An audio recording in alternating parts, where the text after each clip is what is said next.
কৃষকরা যে পরিমাণ ধান দিতে পারবে সরকারিভাবে ততটাই সংগ্রহ করা হবে একথা জানিয়েছেন খাদ্য ও জনপ্রশাসন প্রতিমন্ত্রী আব্দুল বারী। বলেন, প্রাথমিকভাবে ধান সংগ্রহের একটি লক্ষ্যমাত্রা নির্ধারণ করা হলেও প্রয়োজনে এর চেয়ে বেশি পরিমাণ ধান ও চাল সংগ্রহ করা হবে। রবিবার নেত্রকোনা পাবলিক হল মিলনায়তনে সরকারিভাবে ধান চাল সংগ্রহ অভিযানের উদ্বোধন করে প্রতিমন্ত্রী এসব কথা বলেন।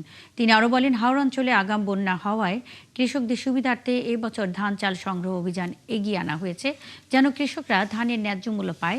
এই সময় প্রতিমন্ত্রী সরকারি গুদামে ধান চাল সংগ্রহে এবার কোনো সিন্ডিকেট থাকবে না বলেও জানান। এছাড়াও তিনি বর্তমান সরকারি নানামুখী উন্নয়ন পরিকল্পনার কথা তুলে ধরেন। এই সময় সংসদ সদস্য ডাক্তার আনোয়ারুল হক, সংসদ সদস্য মাসুম মোস্তফা সহ জেলার বিভিন্ন সরকারি বেসরকারি দপ্তরের কর্মকর্তা ও রাজনৈতিক দলের নেতারা উপস্থিত ছিলেন।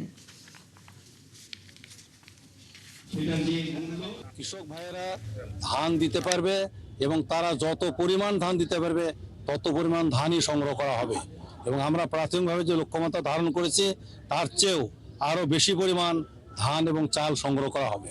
এখানে তারা যেন প্রকৃত দাম পায়, এইটি হলো আমাদের কনসার্ন।